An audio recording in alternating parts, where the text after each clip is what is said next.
into the second half, the mentality for the Falcons has to be we cannot beat ourselves. Let's go out here and play a better brand of football in which we execute and play with more energy. We just saw the body language from Maurice Lindquist. You don't see a coach, a visiting coach, smiling and being that positive and upbeat starting the third quarter unless you've played an excellent half of football, and for the most part, his team has done that. See what BG can do on a kickoff return. There's a tackle made in space.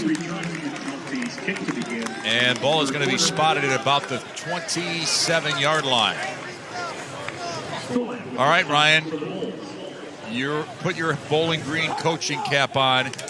What is Bowling Green's objectives going to be in this second half to find some sparks? It's one possession at a time. You can get back into this game. I mean, there is still a half of football, and if Buffalo could score 31 and a half, so can Bowling Green, but they've got to do it one possession at a time. They have to take care of the football. They have to start imposing their will up front. Not a bad start. They stay on the ground. That's Jamal Johnson. And again, we're kind of looking for one running back to separate himself from the others in the Bowling Green rushing game, but Johnson's been very good. As we see what Matt McDonald did in the first half, that's you want to burn that tape of the first half if you're Bowling Green for sure. And again, the pocket's been compromised too, though. Here's Johnson again. This time he gets met hard. Maybe gets out a little bit, but it's good defense up front there for Buffalo. And Jalen Bass does an excellent job of making a play on that tackle. Check that. It wasn't Jalen Bass. Great job on the part of James Patterson and showing you why he's one of the premier linebackers in the MAC. That is what you call stuffing the back in the backfield. PG is 2 of 8 on third downs. Again, just sustaining a drive would be important for them. McDonald throwing and incomplete. And no flags. That was great coverage by Elijah Blades, beating the receiver to the spot. Blades is one of the more highly recruited players on this team. He was the top 300 recruit coming out of high school. And Coach Mo Linguist, look at that. He says he's got elite cover skills. And he showed it right there, Gerard. And if you're McDonald, he certainly did show it. And if you're McDonald, you don't throw that pass. He was literally draped over the receiver. You can't assume that he's going to make a play there. You have to be smarter with the football. And luckily, it was not intercepted. So another off-the-mark punt. And it is touched by Bowling Green. So, again, the punting has been inconsistent for the Falcons as well. And it's Buffalo football, a chance to build on a 31-0 lead.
So Buffalo with certainly their hand on the wheel, and they are driving the bus, and they have since everything started here. Their offensive line, though, Ryan, let's take a look and break down how this unit stacks up. Well, Ron Cook and Mike Washington will get their names in the newspaper, but these 5 have been tremendous. Offensive coordinator Shane Montgomery had said the concern coming into the season is finding the best 5 and how they fit in. You see the tackles are both transfers. They're a bigger line than last year. And actually, Shane Montgomery coming into this game said, we're not running the football as well as we'd like to, but the group will get better as the season goes on. Well, they're running the ball just fine this afternoon. They haven't been perfect per se, as you see the little swing pass to Gassett. And flags come late. And the law of averages would dictate that this is probably against Bowling Green, given how they've been leading in that category for sure. And that's the category you don't want to lead in, obviously, being heavily penalized. And this defense has to get off the field. You got to force your own 3-and-out situation to the Falcons. Holding, offense, number 10. 10-yard penalty for number 1. 10-yard penalty for the spot of the ball. Repeat, first down. That's on Justin Marshall, so the Bulls walk it back. Gerard, Bowling Green defensively. Obviously, so many things that you could pick apart from what didn't work in the first half. What are you thinking the areas of they're trying to address right now? Basics, tackling, making sure that you get the offensive player down when you have the opportunity in those one-on-one matchups and situations, making sure that you do the proper technique, and when you have your coverage and drop zones, responsibilities, that you're in the right place and applying pressure. You're going to have to play a complete half in order to get back in this football game if you're the Falcons defense. Cole Snyder's numbers are rock solid. Now he runs, and he slides effectively to about the 40. And Ryan, correct me if I'm wrong. Where's there's defense where you don't have accountability for the quarterback, potentially who's a scrambler and a dual threat quarterback? They have to shore that up. 78 of the offense. 10-yard penalty for the previous spot. Replay, first down. They're going to get right guard Tyler Doty, but I understand exactly what you're saying. I don't think you necessarily need a spy who's watching Snyder all the time, but the structure of the defense has to account for the quarterback spilling, especially, this isn't Peyton Manning back there. Cole Snyder can run. No offense, Peyton, but on the run, first down at 28. That's a positive pickup for the Bulls, and again, it's been Ron Cook that's been kind of revved the engines in the Buffalo ground game. And look at the man-on-man blocking. Great job at the point of attack and yards after contact. Looked like we might have had a face mask at the tail end of that, but the officials did not see it that way.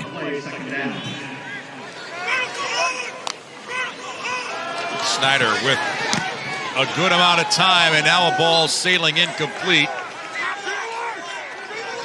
One of the rare occasions on the day in which Snyder was off the mark and did not make the right decision in where he decided to pass the football, because right there he threw in the middle of the football field, and generally speaking, when you throw in the middle around the secondary, though we're not known for catching, bad things can occur. Robbie Mangus was the target.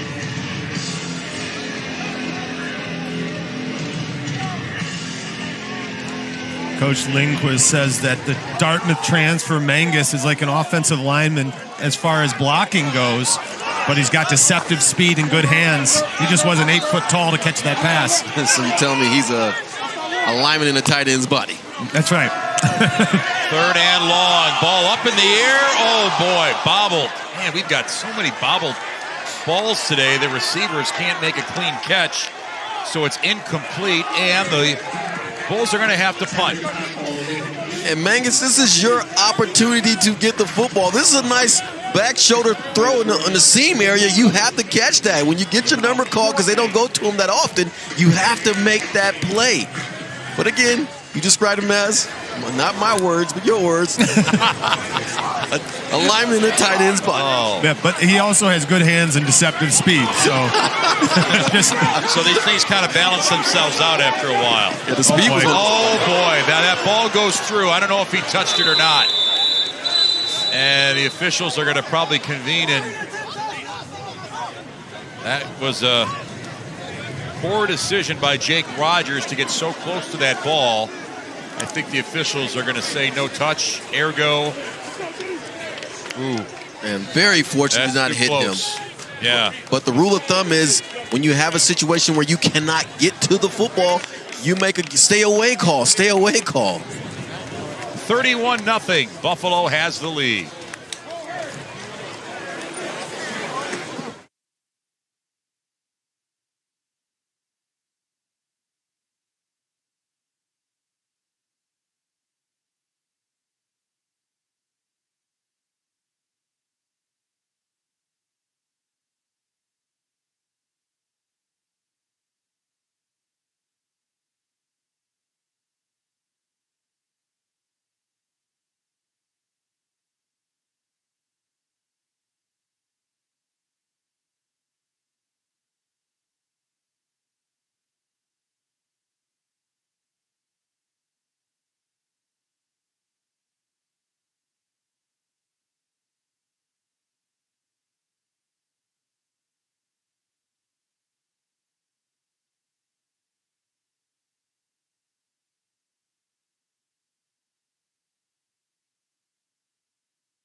Jake Rogers right here has to stay away from the football. He is very fortunate that this football does not touch him. As you see right here, it goes right by his hand and almost grazes his shoulder pad.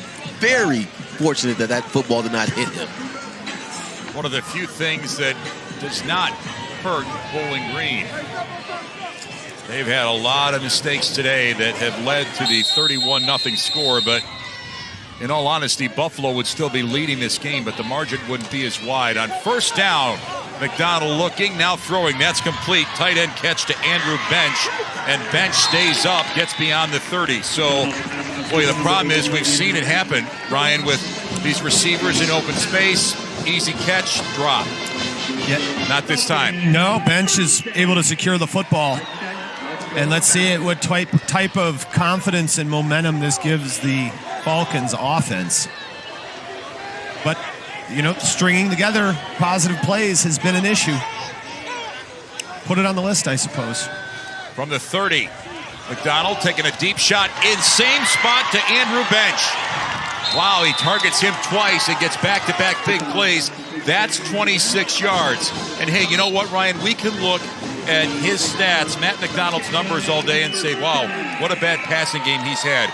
You factor in the drops and you factor in all those kinds of things, his confidence level has to get higher with plays like this. Absolutely. And look, whenever I wanted to catch, I always look for the tight ends. They're generally right over the middle. They're big targets. There's another completion to Oda Hilaire. But, you know, go to the big body, let the tight end catch it, and over the, you know, if you think about throwing a comeback from the opposite hash, how far the ball has to travel, tight ends, you throw it right over the middle. If it's 10 yards, the ball has to travel 10 yards, not 30 yards for 10 yards. You know what I'm saying? And Bench, if he keeps playing like this, he'll not be on the bench because that's exactly what this offense needs. Someone's a sure-handed receiver and has ball security once he catches the football. BG at the 39. Here's McDonald with time and throwing and tipped, caught. He hauled it down. Wow, C.J. Lewis We've seen tip balls all over the place, but not many come down in the hands of the wide receiver, Gerard. You just witnessed a wide receiver playing like a DB, but then converting back to being a wide receiver. This is something out of the extraordinary. Great play on his part, because right here, this is an overthrown ball about to be intercepted. He bats it back to himself. Watch this play once again. Batted it down, back to himself, makes the play. Excellent play on the part of the receiver for the Bowling Green Falcons. 17 yards. Now ball is tipped. Oh, that looks familiar, but it falls harmlessly to the turf. And now Matt McDonald, 2 quarters later, at least he's starting to feel some confidence in his arm and his ability to move the football in the air. That's significant. It is a no-fly zone if you're going to go over the middle.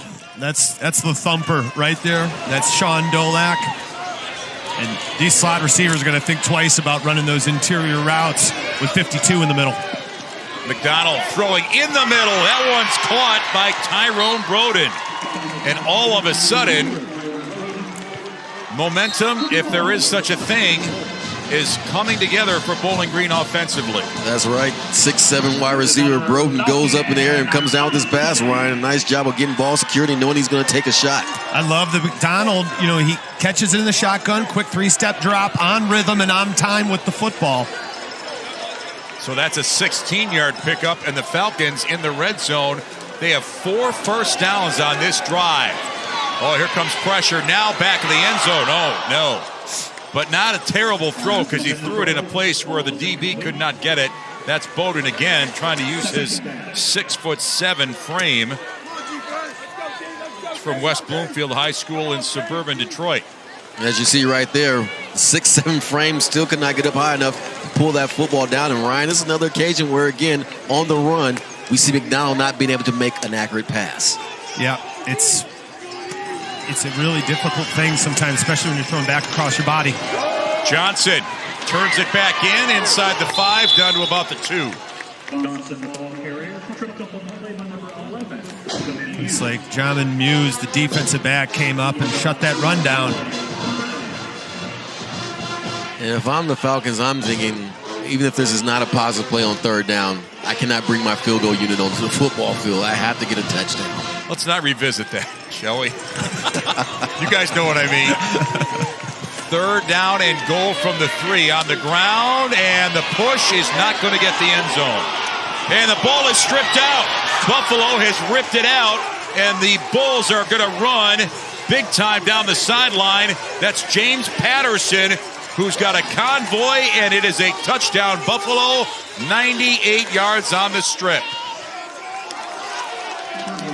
And unfortunately for the fortunately for the Buffalo Bulls, history repeats itself. And for the Falcons, once again, you have a positive play. Fumble recovered by the defense for a touchdown. Taking place. And in the midst of that positive play, you have a costly turnover. Ball security has been a major issue for the Falcons today. As you see right here, nice job of hitting the hole. I would say bounce it out even further than you're probably scoring. But Johnson has to hold on to the football and give credit to the Falcons. Number 98, Deshaun Folsom does an excellent job of stealing this football, taking it from the would-be runner, and taking it to the house. This is excellent defense right here, and this is a focus point for the defense. To make a strip like this, if a guy wants to keep running and churning his legs, do exactly this. Take the football from him. And check that. That's Patterson, not Folsom, who comes up with the football, and he's been a star defensive player for this Bills football team for many years now. There were multiple Buffalo players digging in on that ball. 38-0 is your Buffalo lead at BG.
So the graphic on the lower left screen tells you all you have to know. Patterson, you know, it's not often that those bigs get a chance to strut for 100-ish yards, but that's what he just did. Gerard, closest you got to a play like that was? I haven't seen a play like that ever, so I know. Where you actually hold the guy up. We gave him an opening. Okay. Thank you. But you're standing the running back up, and they take and have the presence of mind to take the football from the running back and then take it 98 to 99 yards to for the touchdown. Very impressive. And a big kick. That ball sails through the end zone, and, well, Scott Loeffler's halftime speech, well, you know, we've said it all game. Bowling Green, even when they put good things together, they just can't make it finish and become, you know, tangible points. Right. And that first drive was perfect because we saw that, you know, offensively, Matt McDonald definitely was comfortable in making things happen. On first down, he'll throw in the middle in the seam. Well, there it is again. Again, it's C.J. Lewis who just, you know, 27 yards, and the passing game is starting to establish itself. But and they're taking advantage of the fact that, in all honesty, Buffalo is playing a semblance of a prevent defense. They're backed off, giving them these passes, figuring that, hey, we'll just let them get to the end zone and then make a play once they're there. Another throw on the mark. And McDonald, Ryan, let's give credit to Matt McDonald. He's taken some deep chances throwing the ball into some spaces that maybe he was reluctant to earlier. I think what Gerard just said is completely true. They've got two high safeties, and they're about 20 yards off. So the linebackers are playing about 5 yards off, and they're getting into their drops, but you're not dropping that deep. So there's going to be a natural hole in the middle of the defense, and McDonald and C.J. Lewis are exploiting that right now. He's already doubled up his numbers passing in the first half. Ball down at the 20-yard line. Christian Sims making that catch. And you could say, where has this been all game? But frankly, it hasn't been there because it hasn't been available, because Buffalo wasn't in a prevent defense. Now they've got three safeties in the middle of the field, and they're 15 yards off the ball. They're still allowing the underneath stuff in the red zone.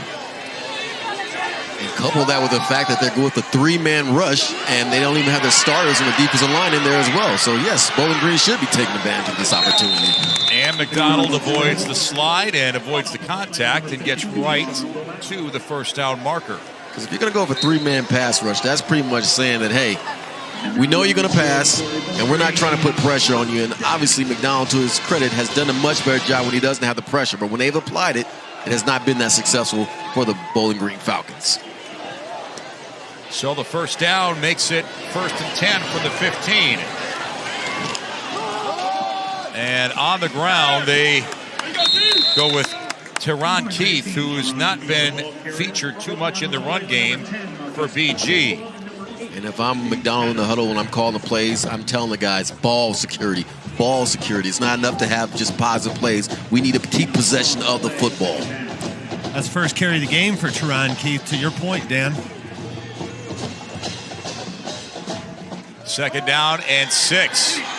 Oh, now he avoids it. Wow, crafty play. Now a throw on the run and incomplete. I don't think he held it. Now they're calling it a juggle. That was Odu Hilaire, who could not possess it in bounds. Gutsy play by McDonald to extend it. And interesting, because I felt had he had run it, he might have scored. You see right here, great job of extending the play and trying to make a completion to his receiver, Hilaire. But as you see right there, toe is on the white as he's bobbling the football. But nice effort on his part. It's been a really well officiated game. In my opinion, there's been a couple close calls. This one, the nearly muffed punt by BG come to mind, and they've got him right. Well, I'm not going to let him off the hook for that DB pass interference play. Oh, you never do that. And here's the catch in the flat. This is Keith. Touchdown, Bowling Green. And the Falcon Brass have something to cheer about. Nice execution on that play. Now just piece together more plays like that where you're in the right blocking position from a lineman standpoint, and then you receive and secure the ball Keith, second time today we've called his name.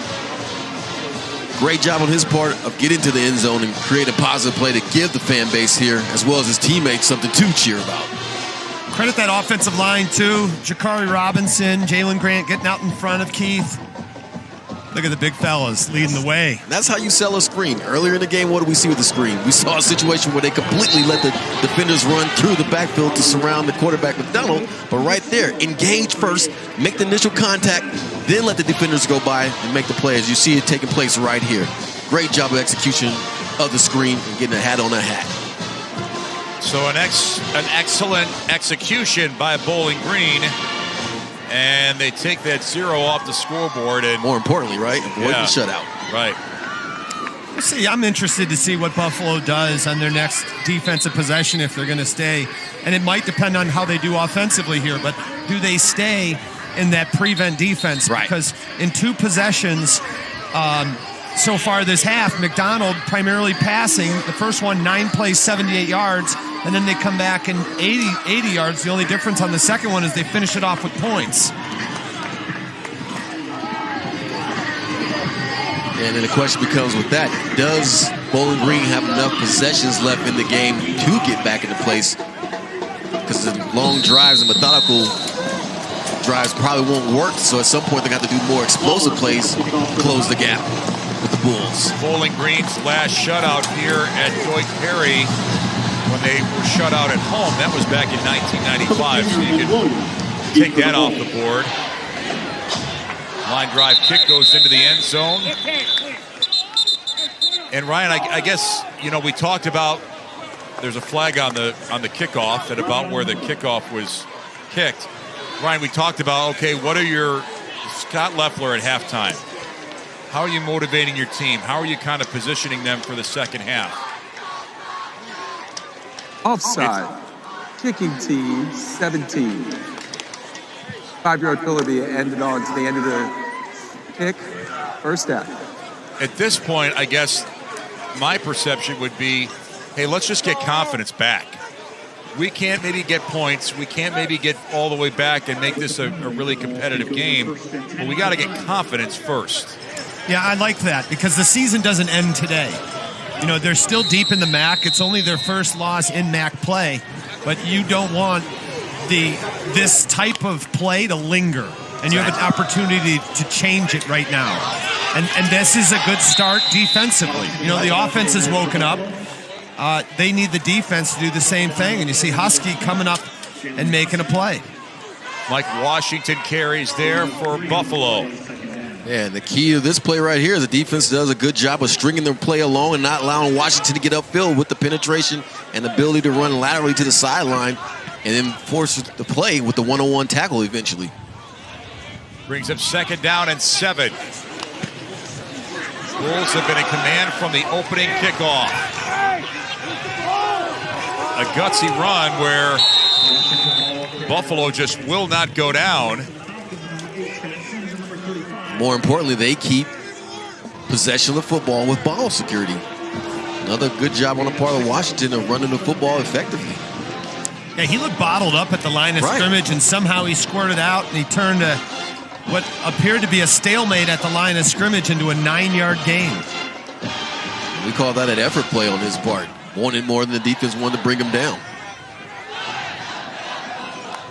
3rd down and 1.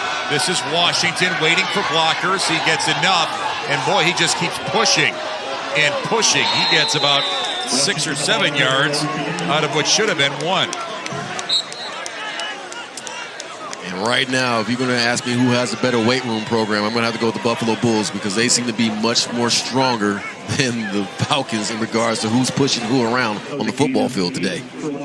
Yeah, it starts up front. That offensive line, to take a look at some of the big fellas right there. Big Desmond Bissett, number 75 in the back of that huddle. They've been tremendous. They've been tremendous. Bulls at their own 47. And there's Washington again, pushed out. BG able to get some penetration into the backfield and force him out for really not much of a gain at all, maybe even a loss. And the fact that he actually got a gain on that was impressive, because that should have been a tackle for loss. But once again, Washington shows you, Ryan, his ability to get positive yards even when everything is falling apart around him. Yeah, there's been too many first tackles that have not been made for Bowling Green. Contact, bring the man to the turf, and they've allowed Washington, Cook, and some of the Buffalo receivers to get yards after contact and yards after catch.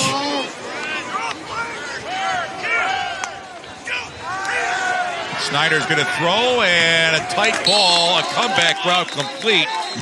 Maryland Johnson on the grab. What a nice route on the part of Maryland Johnson. And what I really love about the route is the fact that he did not go in front of the sticks. He was right at the sticks. Offense, 75. 10-yard penalty for the previous spot.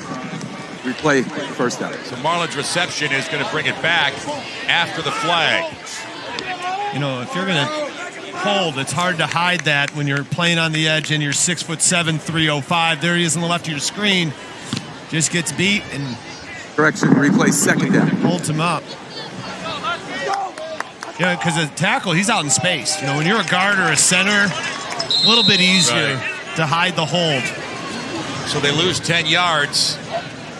2nd and 20.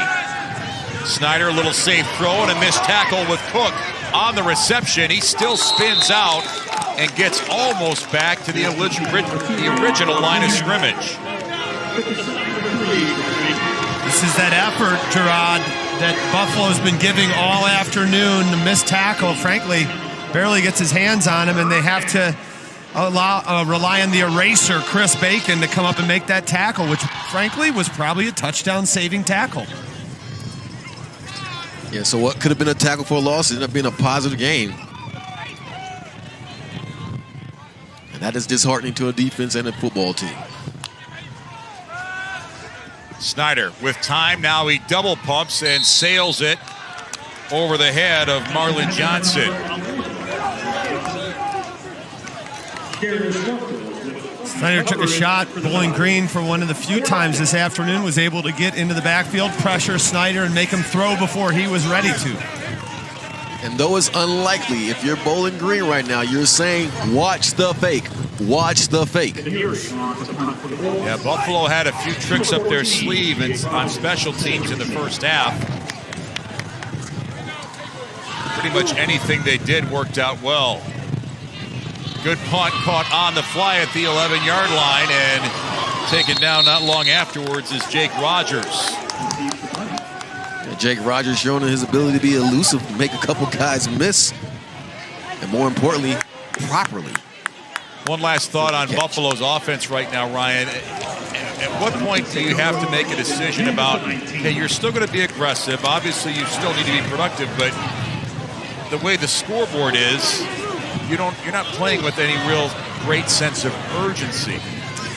Yeah, that possession, it depends how close the score gets, but if it's still a 30-point game, they're just fine with that possession. You used up about 4 minutes of clock. You flip the field, and there's Sims. On the field, they're going to rule that a drop. Second down. But yeah, I mean, there's no real. Sure, it's going to look good to score 50 points if you want to try and push it. But frankly, at this point, you want to get out of here with the W. You want to keep your guys healthy. So they want to use clock as much as they want to score. And here's the second half drive for Bowling Green. Yeah, the risk-taking part of the scheme for Buffalo is over. They just, again, it's clock management, like you said, and first down pickup for Bowling Green. Kevon Kroom with his first catch of the game.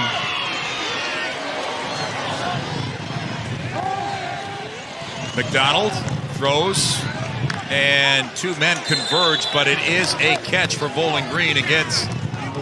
They get the tight end Sims involved. one of the adjustments that Buffalo has made as opposed to the previous drives is that they're now going back to a four-man rush, because when they were rushing only three guys, it was giving McDonald the time to go down the field with the football. And now he has to settle for more short to intermediate routes as opposed to chunk play passes. And to follow that, Gerard, you know, a coach can make a decision and say, hey, I want to see what my different scheme looks like in real time, right? Exactly, and this is the perfect game for Buffalo to sort that out and see, okay, are we more effective with the three-man dropping guys into the zone or the four-man rushing? It's obvious that they're doing a much better job when they have four guys rushing the quarterback as opposed to three. So the clock rolls. The teams have traded second half touchdowns, but Buffalo came out like a sledgehammer and took control of this game with 17 first quarter points. From the 45-yard line. McDonald shifting and now throwing. Wow, a bailout catch by C.J. Lewis. That play had fiasco written all over it. Instead, it turns out to be a nice pickup for BG. What McDonald does well is, despite all the people and bodies around him and chasing him, his eyes remain downfield, and he throws Lewis the ball in the direction away from the defenders. It's a really nice play by McDonald. And Gerard, I really like your point about the four-man rush, because McDonald's not comfortable back there. No, he's not, but I like how Lewis sat down in that zone and was effective. And again, the defense is going to give you 5 yards. Granted, you need to score points quick, fast, and hurry to get back in this game. Take what they're giving you and not force the issue. And McDonald right there did just that. That's going to put a lid on our third quarter of football. Buffalo slowing down offensively, but still definitely in command. 38-7 is the lead for the Bulls over Bowling Green. We'll have fourth quarter action from Doak Perry when we come back.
BG with the football, and offensively, just some good offensive football here, Ryan, from quarterback Matt McDonald.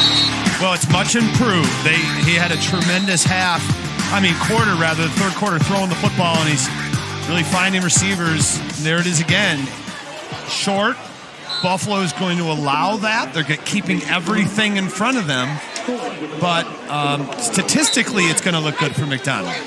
Kevon Kroom on that catch. And again, let's emphasize, it is his birthday. You got to have some good things happen on your birthday. So a strong second half will maybe take some of the sting out of this. It certainly will. And again, you want to play a clean and better second half than you did in the first half, because you can build on this. It's still early in the season. A lot of football left to be played. So you just don't bury your football and quit and say there's no more football going to be played. So no, you try to do the best you can and move forward. Yeah, they're going to get big Jalen Grant. You know what I would say, if I were McDonald and anybody came to me and said, did you ever play a football game on your birthday and how did it go? I would say, yes, I did, and I threw for 100. Here's the penalty right here at the tail end. Look at 77, and he's going to push Williams, and Williams is going to get an Oscar. Yeah. But he got his hands backwards as he was falling down. Unnecessary roughness, offense, number 77. That's Jalen Grant. 15-yard penalty replay, first down. Did Jalen Grant just go palms up? Yeah. Yes, he did. He said, that wasn't me. Me? Yeah, it was you. And a positive play negated once again by unnecessary roughness. Correction. The down will count. It's second down. And these are the things that you have to clean up, and they're easy to clean up because it's just really being accountable and not doing a me guy thing. And what is a me guy thing? Is when you do something that makes yourself feel good in the moment as opposed to thinking, how's this going to impact our football team? Yeah. Little screen over the middle. Wow, that was dangerous, but Hilaire catches it and doesn't get much after the catch. Another flag. And judging from the body language, personal foul. It's going to be against Buffalo. Pass. Defense, number 95. 15-yard penalty for the previous spot. Automatic first down. Ryan, that ball is hanging in the air. That just felt like one of those first half throws that could have been a 50-50 ball. Yeah, and this was one that Bowling Green got. There's Damon Williams with the push late. And Damon Williams was the one who just drew the penalty from Jalen Grant, now commits one of his own. And I love the fact that Coach Lindquist is in his face telling him, well, come on, we have to be smarter than that. Yeah. You play a better brand of football than that. You're a leader out there. You don't need those type of mistakes. Well, and a big lead doesn't give you, free reign to do whatever you want on the football field. Exactly. McDonald going for the corner end zone, over the shoulder. Good throw there. Pretty much on target to C.J. Lewis, but coverage was good. I'm pretty impressed, Gerard, with this Buffalo secondary. They've been pretty good today. Yes, tight coverage throughout the course of the day. When it mattered most, they come up with big plays. And right there was an example of how you, push the receiver to the boundary so he doesn't have enough room to make a play. And Ryan, you know how important that placing is for those low percentage passes like a fade.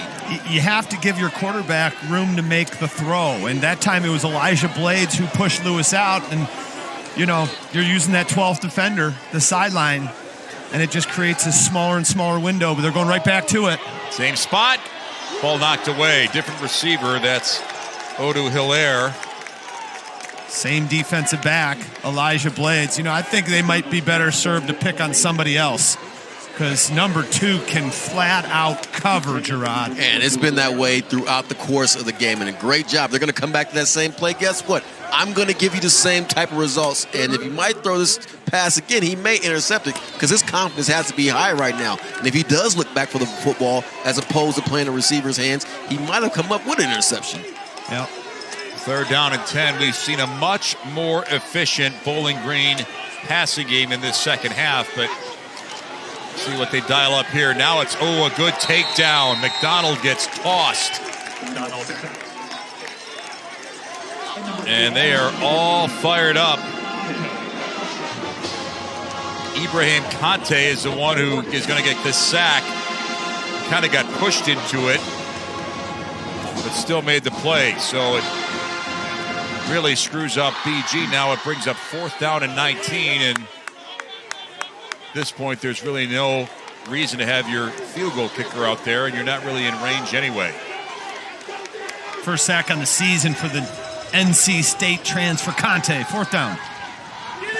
McDonald's going to run, and that's a good run, but it's not going to get 19 yards for sure, and it's a turnover now for Buffalo getting the ball. Yeah, and in these situations, I know you don't want to get into bad habits and make bad decisions, but throwing the ball up there and giving a receiver a chance, that's the time to do it. 38-7 is Buffalo's score on Bowling Green as our 4th quarter continues.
Buffalo in the driver's seat here at Bowling Green with a 38-7 lead. Here's our Saturday night football game presented by Capital One. Number 5 Clemson coming off that 30-20 win over then number 10 NC State. They head north to Chestnut Hill to take on Boston College. Chris Fowler and Kirk Herbstreit have the call at 7:30 Eastern, 4:30 Pacific on ABC and the ESPN app. Weather has been awesome today. But Bowling Green fans hope that the level of football would kick up here in the last quarter. And Buffalo operating with Cole Snyder still in at quarterback. And not much gain on first down. Ryan, what are your likes about what Buffalo's done offensively today? Well, they established the ground game, and they've been able to take shots and be successful at it downfield. So I like anytime a team can stretch the defense, be it sideline to sideline and at the different levels, both being able to run the ball and stretch the defense vertically. I think those two complement each other very well, and Buffalo's done a nice job of it. And so much of it is the offensive line and Cole Snyder's decision-making. On the ground, and this is Cook, and he shakes and bakes and gets a big explosion run outside, finally taken down at about the 47-48 line for a gain of 27. And the former receiver converted to a running back shows you his ability to get to that third level. And right here, Cook says, I'm going to inside. No, I'm going to bounce outside. Shows his shiftiness and his ability to bounce the ball and then make a decision protecting the football. Most importantly, and getting those positive yards. What I like is that little inside influence to bring the defender inside of his blocker, and essentially he got a 2-for-1 with his wide receiver blocking on the edge because he was able to set up the defender in that fashion. Yeah, what a 1-2 combo between Mike Washington and Ron Cook. Buffalo's running game is in great shape. Except for that play. All right. Looks like, look, man, I'm tired. Yeah, right. When you go 292 on the ground, you got good things going. Well, from our vantage point in the booth, guys, we're almost on the ball, and you can see the offensive line of Buffalo reestablishing the line of scrimmage a yard or two into Bowling Green. And what that means is, again, other than that play, but most of these, contact is happening past the line of scrimmage. And that's because of the push the big fellas are getting up front. Right. As a defender, when it's an even draw or your offense is getting pushed, you're going to lose. You have to get penetration in order to play defense successfully on any level. Snyder goes down and takes a late hit. Just nothing. Yeah, he's got a little hobble there, but he needs to do a better job of establishing himself with his slides. Yeah, if you look at this, I think Snyder gets his left leg folded up underneath himself when he takes a slide. Yeah, that's more. So you're saying that's more of a bad slide than it is bad contact? It is. Yes, his cleat actually got caught in the turf. Yeah. Well, it's important for us to clarify that because, John Q. Fan just sees a guy get hit and doesn't realize that it's the player's fault, not the other players. Yeah. There's Washington. He's been a workhorse, too. But there's that surge again that Ryan was just describing of how the push of the offensive line for the Bulls is just moving mass of that Bowling Green Falcons defense. Yeah, take a look at this. The offensive, look where they're moving. I mean, the whole offensive line's moving forward. And whenever you have a defensive tackle 7 to 8 yards down the football field, that tells you everything you need to know as far as who's winning at the point of attack on the offensive line, between the defensive line in the trenches. So it's 4th down and 7. Buffalo trying to figure out what they're going to do, and I don't think Maurice is going to call a timeout. So Coach Linguist is going to get a breather for his team. A 38-7 lead for Buffalo here at Bowling Green.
So Falcon fans have been a little bit underwhelmed as the Buffalo Bulls, they came to play. They took this game over early and really never let it out of their grasp. So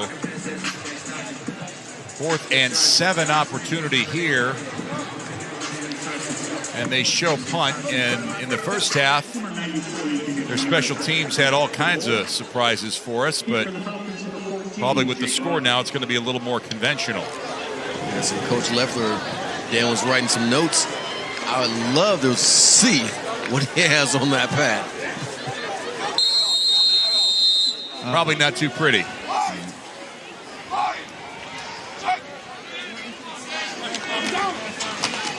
Good pressure, but Balter gets it off, and it goes into the end zone for no return. So timeout here with a break in the action. 4th quarter, a lead for Buffalo on BG.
Sean Dolak is on the attack, and when he's on the attack, you have to watch out. He is one of the premier defenders in the MAC, and you see the stats right there. MAC East Division Defensive Player of the Week, 10-plus tackles in 3 of the last 4 games.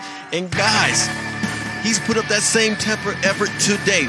Very impressed with what we've seen out of Dolak in that he has shown conviction, he's shown heart, he's shown toughness, and he's shown that he is the type of guy.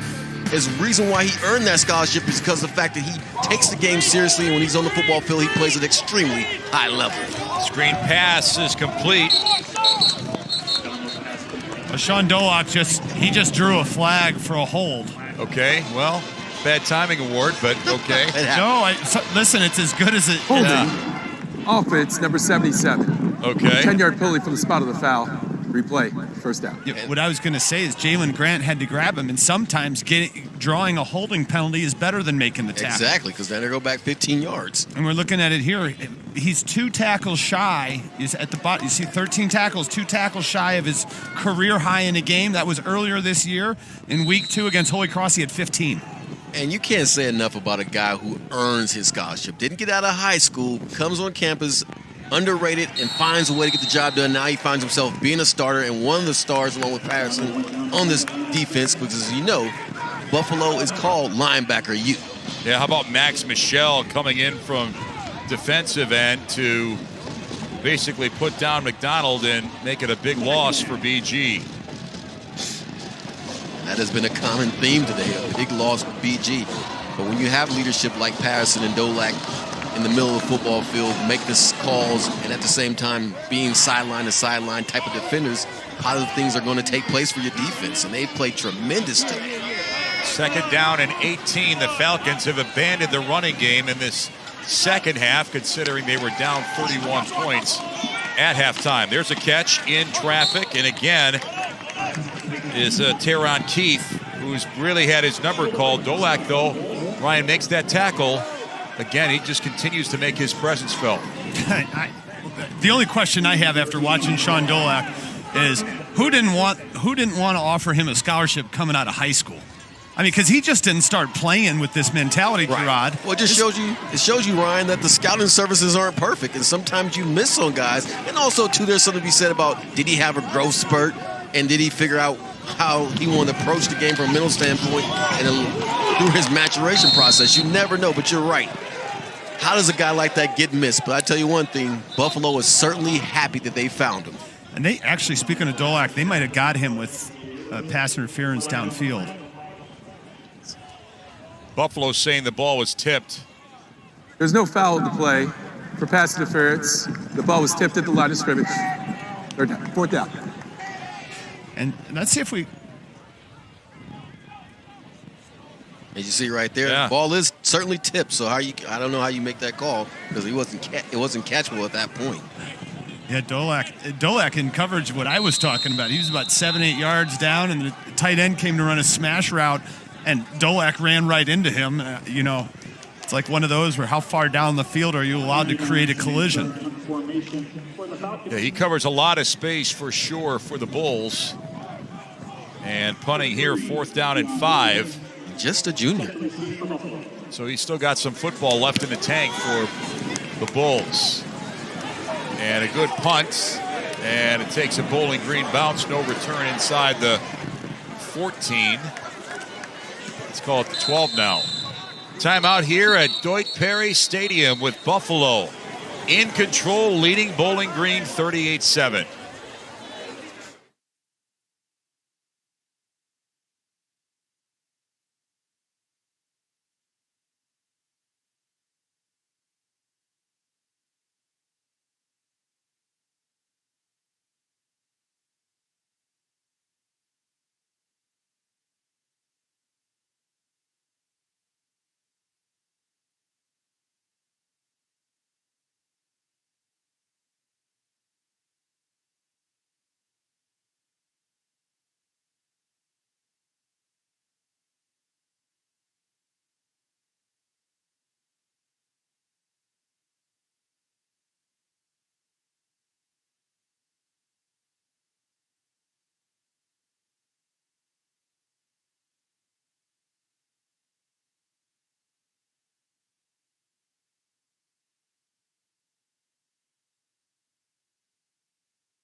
Buffalo's 31-0 halftime lead has held up as we are midway through our fourth quarter. Next week, we continue with a full slate of action. Central Michigan on the road at Akron. Bowling Green home against Miami of Ohio. Buffalo and UMass will go toe-to-toe. UConn at Ball State. Eastern Michigan home against Northern Illinois. And then Kent State at Toledo. All 5 games will air streaming live on the ESPN app, and they're all on the ESPN family of networks. So still a lot of action to go between now and the end of November when everything comes to a head at Ford Field.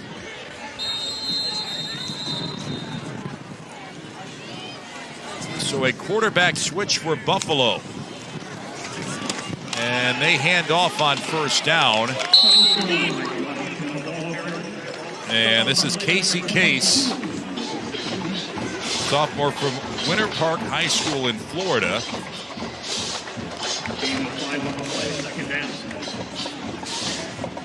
Pretty tall, 6'6", 222 pounds. So yeah, he can sling it. As a senior at Winter Park, he had over 2,200 yards passing and 22 touchdown passes.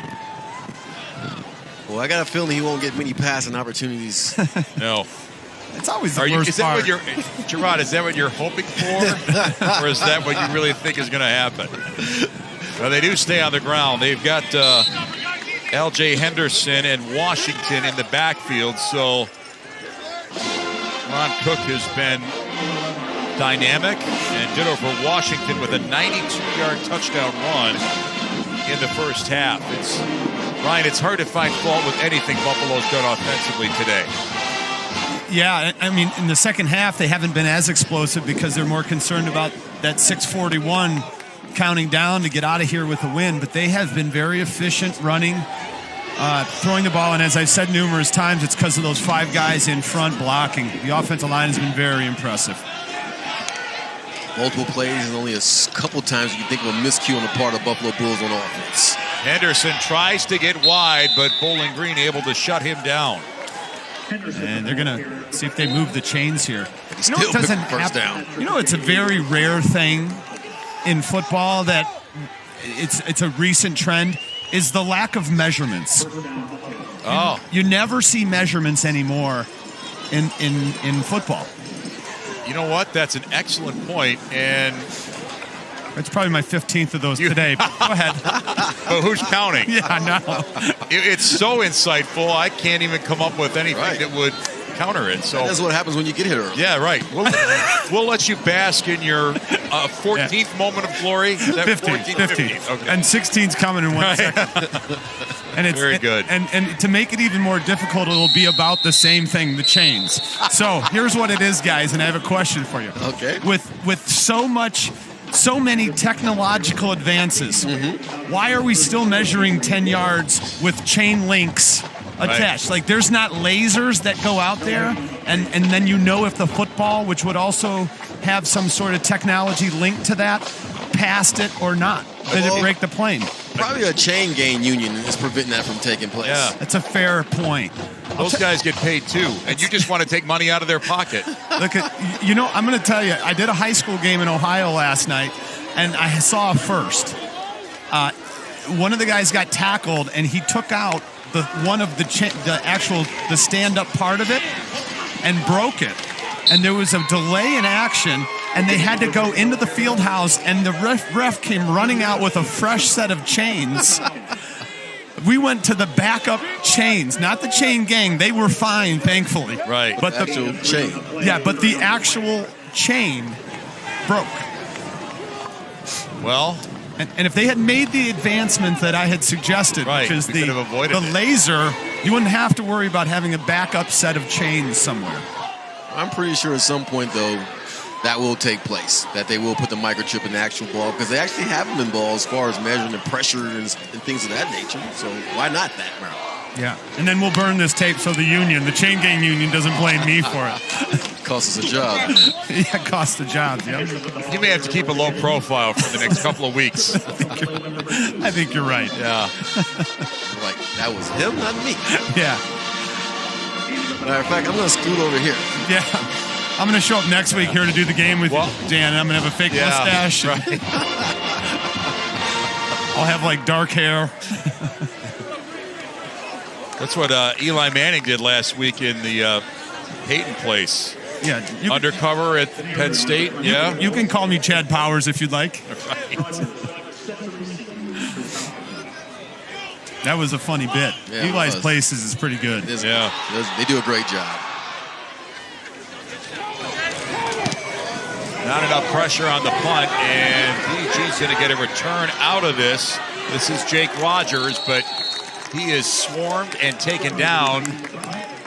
And we are about 3 minutes and 10 seconds away from Buffalo getting a very important road win here at BG. Baseball coming up later at 4 Eastern and 1 Pacific on ESPN. Game 2 of the best-of-3 wild card series. The Mariners and the Jays, followed by the Padres and Mets at Citi Field. Both games on ESPN Deportes. Then the night game, 8:30 Eastern, 7:30 Central. The Phillies and the Cardinals all on ESPN2. All 3 games available on the ESPN app, so you can watch anywhere. And an explosion run here for BG with Nick Mosley, the tailback, who's getting his first touch today, and the flag goes, so we'll find out whether we're moving forward or going back.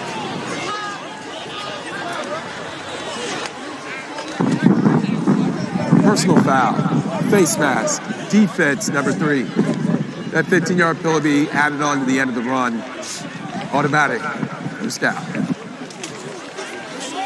And you always want to keep those hands low. Very dangerous play right there, and that is just something that may cause one to be ejected out of the game. You got to do a better job of your tackling techniques and not grab that face mask. But nice run on the part of Mosley. So that's Keyshawn Cobb on the flag. And the Falcons get good field position, and they get a good run here as they go back to Mosley. You know, one question, Gerard, that I have, because, look, I didn't like to tackle people. I said on the offense side of the ball is when you get your hand on the face mask, you have to realize it's wrong and let go. That time it looked like the defender actually drug Mosley into the ground. Exactly. That's what I was saying. It was more egregious than what they penalized him for, in my opinion, in that you want to let that hand go, and on top of that, it hurts your hand to tackle someone by the face mask. Which always surprises me when you see guys punch each other in the helmet, like when you get in a fist fight. Like, why would you do that? Right.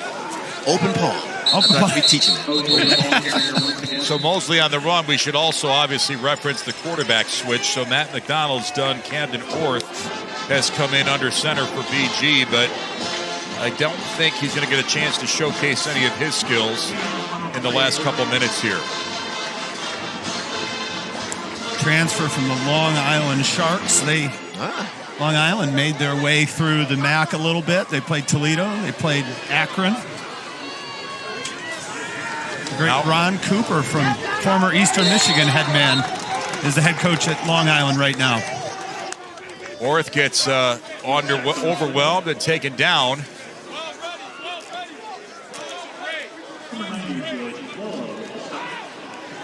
Clock still rolling with under 1:30 left to go here. Buffalo came out and was just nasty from the get-go offensively. 17 first quarter points, and they put the Falcons in their rearview mirror. Yeah, established themselves early and often throughout the course of this game, Ryan, and very impressive on the offense, defensive, and special teams units as they played complementary football. Or throw a deep ball. That was a good look. And Little, you have to make that play. You had an opportunity to catch the football. Yes, you had to turn around and adjust, but if it hits your hands and you are a D1 athlete, you have to catch that football. Yeah, Griffin Little a little bit off balance trying to twist around for it. Cameron Orth started for Bowling Green 2 weeks ago at Mississippi State when McDonald was out hurt, so this is not a case where he's coming in totally green. But that's going to effectively put an end to this ball game as the Bulls go into victory formation. This is one of the best moments in football when you're on the winning side of the equation. That's right.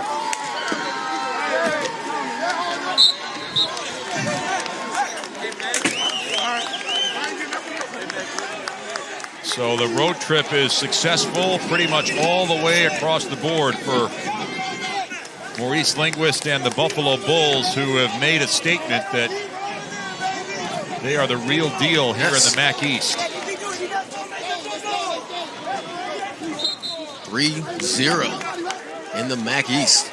That speaks volume, because we know the fact that the MAC is very, very difficult conference to figure out, especially in the East, where right now you say Kent State, they're in the vying, but you don't know. With Buffalo, there's a pleasant surprise. They were about to be third in the division, but right now they're number 1.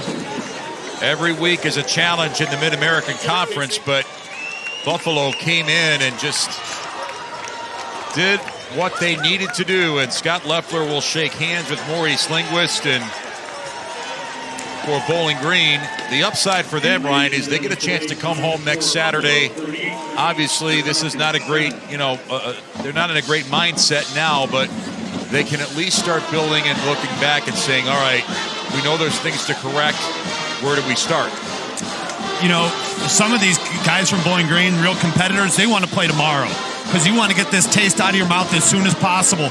But Coach Loeffler he's a very good coach. He's going to get these guys in the right headspace to come out and say, everybody has one of these. We just can't have a repeat. Exactly. You don't want one loss to lead to the next one.